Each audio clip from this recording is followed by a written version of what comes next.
And normally I wouldn't have to tie Boone up, but look at that. There's a whole pack of deer right there and he's spotting them.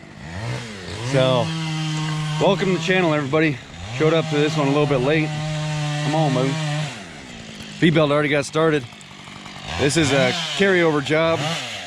We cleaned it up yesterday and they added some more stuff to it. So I'm gonna set you guys up on time lapse. I got some before and after photos, hopefully. But we're gonna take out this mess here. Leave only a couple trees, and then in the back, if you guys can see the equipment, same gig.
We're gonna tidy this up just a little bit more, and then let's see, point it out.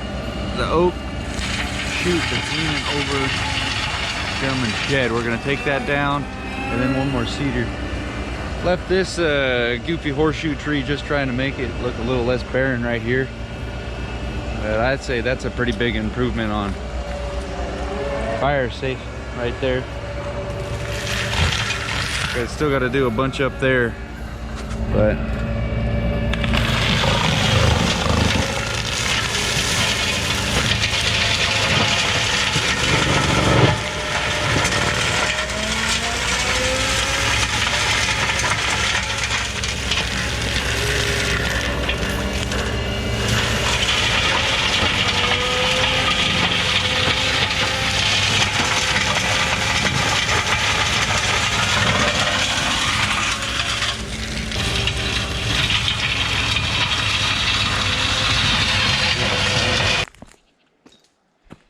check her out up there.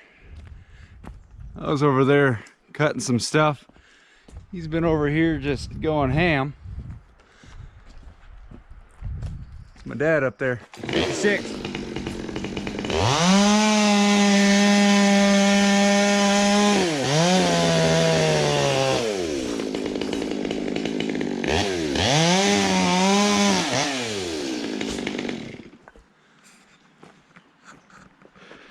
Opted to climb that one. Had a bunch of stuff leaning over this shed, so he made a good mess. Normally with the chipper here, this looks like a big mess, but even with by the way, it's not a skid steer, it's a track loader. I learned something new. So everybody's been calling it a skid steer, including myself. We've been wrong. But with a masticator here, separate the firewood out, throw it in a pile down there, chomp right up all the brush.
piece of mulch in the wind.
So I already came through here and cut a bunch of these trees. This was all just as thick as it was up there. I got another before photo of this one. But he had quite a few leaners going down over his house in this little shed, so got a track in here with the excavator. And hopefully we'll reach some of this stuff. Pull it out of here.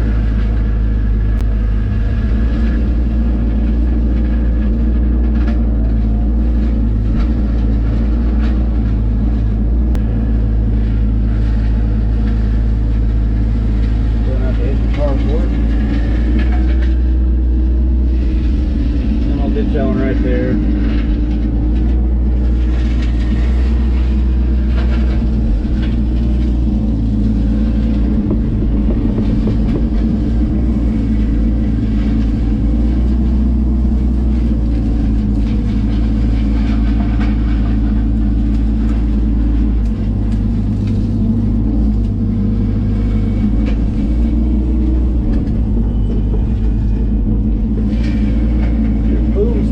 Up in the elbow, hit that, so you gotta back up so you got room to work.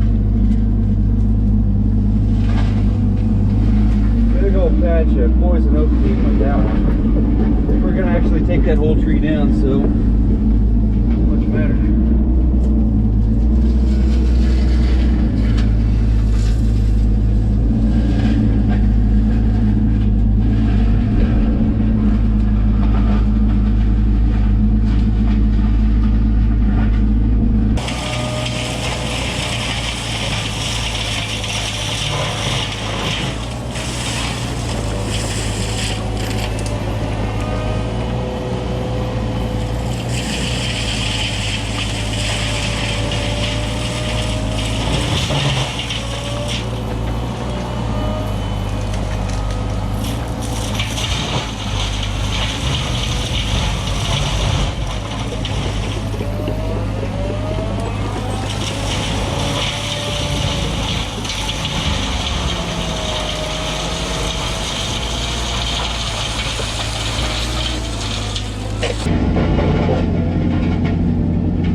I thought I cut it low enough that it would have, yeah, one.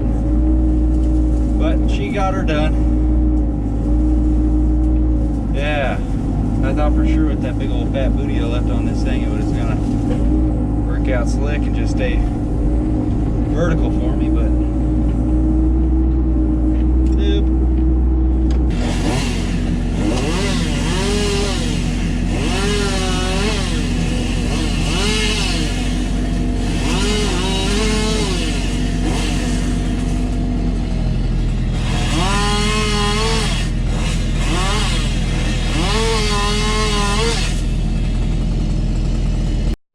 Rickety.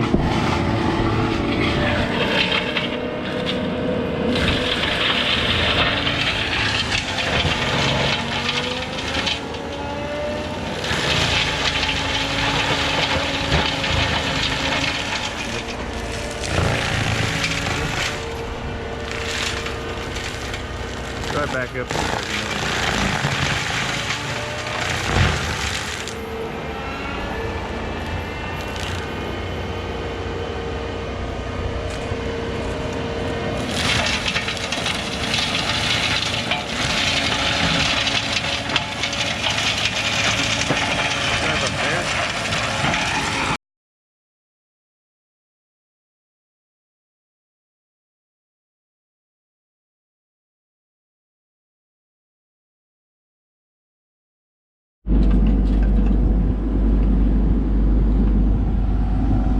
Hide it. Alright, get right in the face. Get right in the face. Hey, hey, hey, hey, hey, hey, hey, hey, hey, hey, come on. Oh, God, go. Yep.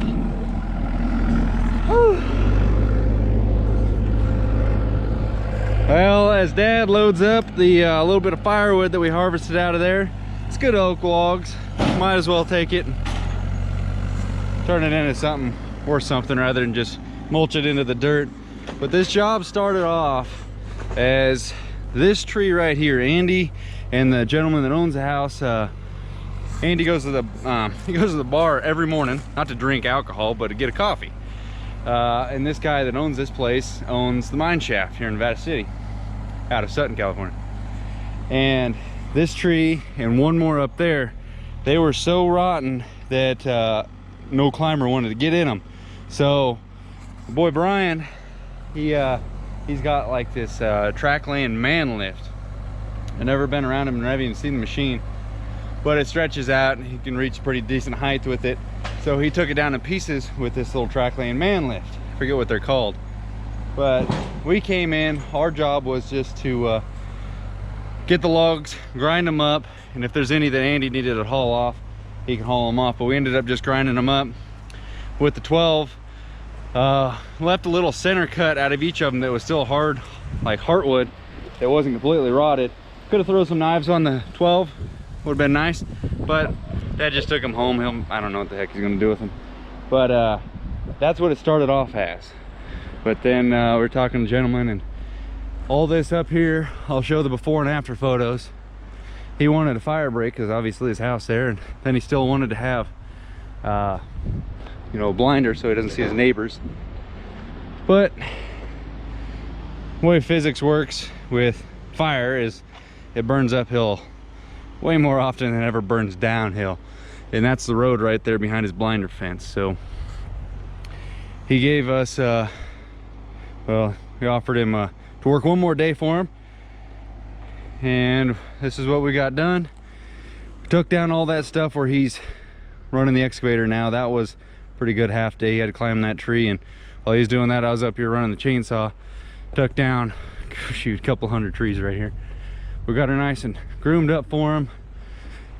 He had his pump house underneath there. Oh, I might get the broom and sweep that one off. I got on top of his little shed down there and swept that thing off. He had a bunch of pine needles on it. But this guy's 80 years old, don't act it. he's pretty cool, and he's in really good shape. But go above and beyond. We'll sweep that roof off for him to make it a little bit nicer. But we got a little bit fire buffer here now. Somebody was asking about how the chips are going to decompose. This is what's left. See that dirt I'm mixing up in there with it? That's some pretty stringy stuff. I suppose if you had a bunch of this all fluffed up, just that stuff, that's gonna be pretty good fire. But it's on the ground. It's not gonna have much ladder fuel to get up into the real stuff. So hopefully when it gets here, it fizzles out.